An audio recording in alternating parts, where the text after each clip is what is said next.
girls. So in tomorrow's lesson, ooh, there's a helicopter. We're going to talk about regions on the number plane.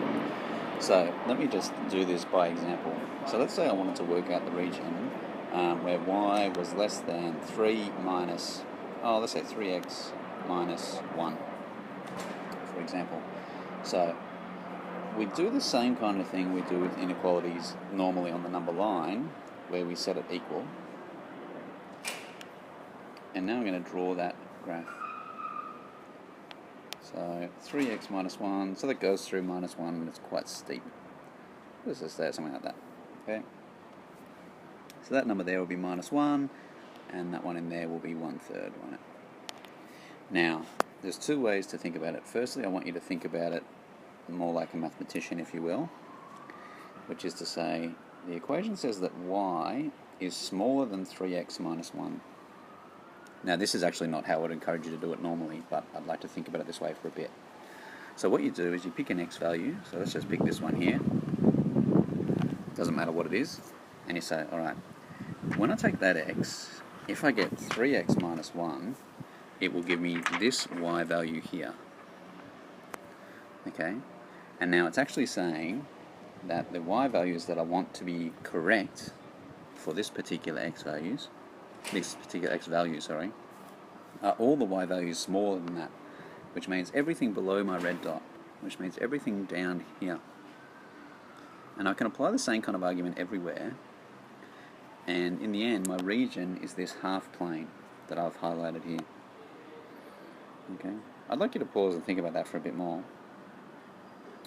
Now what we actually do practically is we do exactly the same thing. We draw the graph. You're welcome to do it that way that I just did then, by the way. This way just tends to be a bit more successful. So you draw the graph, and you put all the numbers on it, but I'm not going to bother. And then you just test a point. And I'm going to test the point 0, 0. So I'm going 0 less than 3 lots of 0 minus 1. So 0 is less than minus 1. That is clearly not true, which means that the origin is not included, which means it must be the region not including the origin. So it must be all of this stuff here that I'm highlighting now. And that is my region. And hopefully you can see that they're obviously the same. Okay, I'll do one more example for you. So let's say I'm doing y is greater than or equal to, and that reminds me I made a mistake. Because it's less than, not less than or equal to, I should have actually had a dotted line there. Okay. We'll talk about how to notate that tomorrow, but that's what you can do. You can just put dashes through your line to say it was dotted. So let's say y is greater than x squared, let's do minus x squared, plus 9, just to make it a bit easier on myself for sketching. Okay. We know how to sketch hard ones, let's just do easy ones for now. And so I quickly sketch that, and I want this one. So that's a Franny parabola up 9, so something like that. Pretend it's symmetric with the axis of symmetry at 0, and then it's saying y is bigger than that. So again, we'll do the region checking approach, so we'll say let's check the origin. If you can check the origin, always check the origin. So it's saying 0 is greater than or equal to minus 0 squared plus 9. 0 is greater than or equal to 9.